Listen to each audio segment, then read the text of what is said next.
Hi,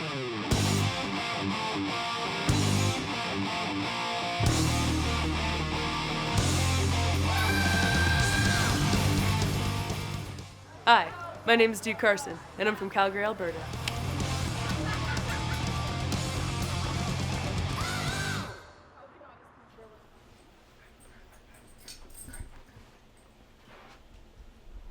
It's going down to Dickens Pub for Fake Mustache and Nerdgasm presents the Whedonverse. It's anything and everything from the movies that he's done. So Avengers, Buffy the Vampire Slayer, anything. Fake Mustache Drag is Western Canada's largest and longest running drag king troupe. Throughout the years, we've always welcomed all performers. We have gender neutral performers, drag monarchs. We have kings, queens, bio queens, hyper queens. We try to be like the safest space for shows that we can be, and just be welcoming to any and all walks of life, because drag is so different to everybody, and you shouldn't have to limit it to just, just a drag queen or just a drag king show. My sister and I were very creative kids. We weren't allowed to watch a lot of TV. And any excuse that we had to perform, we would take. We'd dig deep into the depths of our drawers, and we'd make up outfits, and we'd make up our own songs. We wanted to put on a production. We'd do a massive one every year for our family for Christmas. We'd spend at least a month planning. That's how I tried to explain drag to my grandmother. I told her that I was a professional male impersonator, because that's sometimes a little bit more straightforward than drag king. And she was struggled to understand. It's kind of like, so you dress like men? And I'm like, yeah, I'd dress up and we'd dance and sing and move around. It's like we did when we were kids, remember? And she gives me this look, and she's like, you didn't used to do that as kids. And I'm like, we did that all the time. She's like, not as man.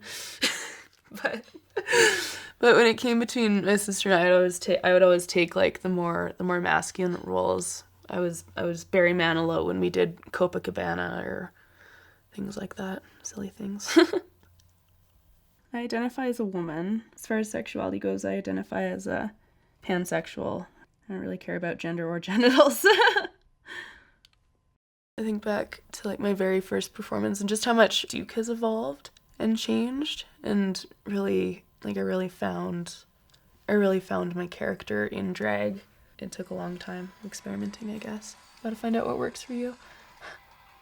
Duke he's rock and roll. It's a lot of fun. He's a long-haired king. # sex on legs for social media. I age my face significantly. I kind of want to look like a bit of a weathered rock star he's been on tour for 3 weeks and he's slept for 5 hours, I try to make as many lines on my face as possible while I do this part, because then at any time an expression seems so much more intense. I can actually emphasize the bags under my eyes, so you can I love all the movement. But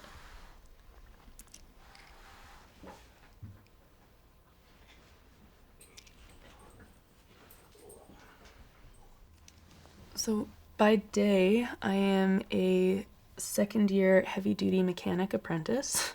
I work on semi-trucks, frac units, pretty well anything that comes through the shop doors with a diesel engine in it. It's kind of nice because it's always, it's a job that's always during the day, so it usually doesn't interfere with my shows, but it's very early.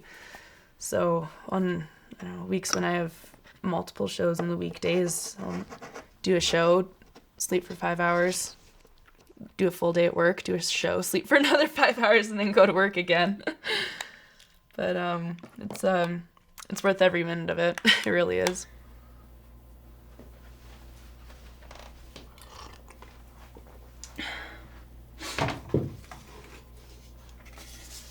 I was looking up videos from different drag kings. I wanted to get inspiration from everywhere and how to do makeup, and a Spiky Van Dyke tutorial on how to paint abs came up, I watched them sculpt, and like the transformation was absolutely amazing. And I started trying from like the minute after I watched it. Anytime anybody asks me like, how'd you learn to do your abs, or how do you do your abs, I point them to that video because it resonated and worked so strongly for me. Everything that they talked about like at the video and how to paint really made sense.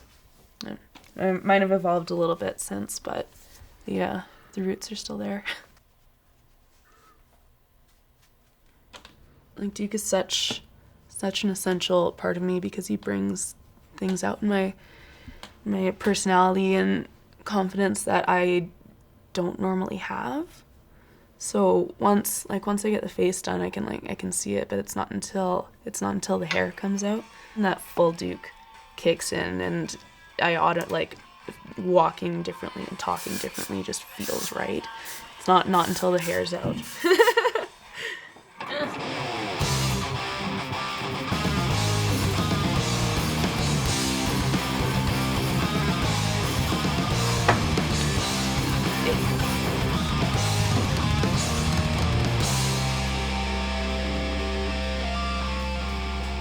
This is Little Duke, or the original Duke.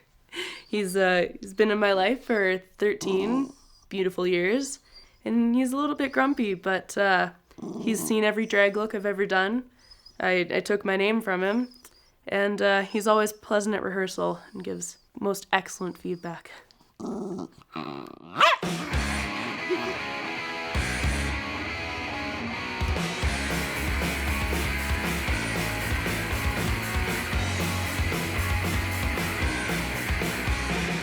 Make sure you keep your eyes peeled to the stage, not just for this, but for the wonderful Duke Carson.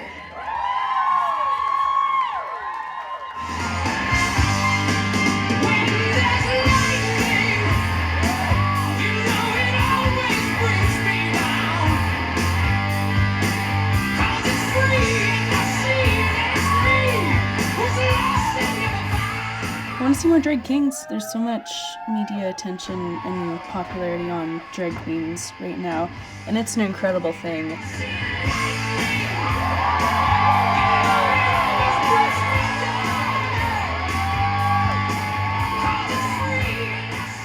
There never really has been too much of a focus on drag kings. We struggle to get a lot of the same opportunities that queens do.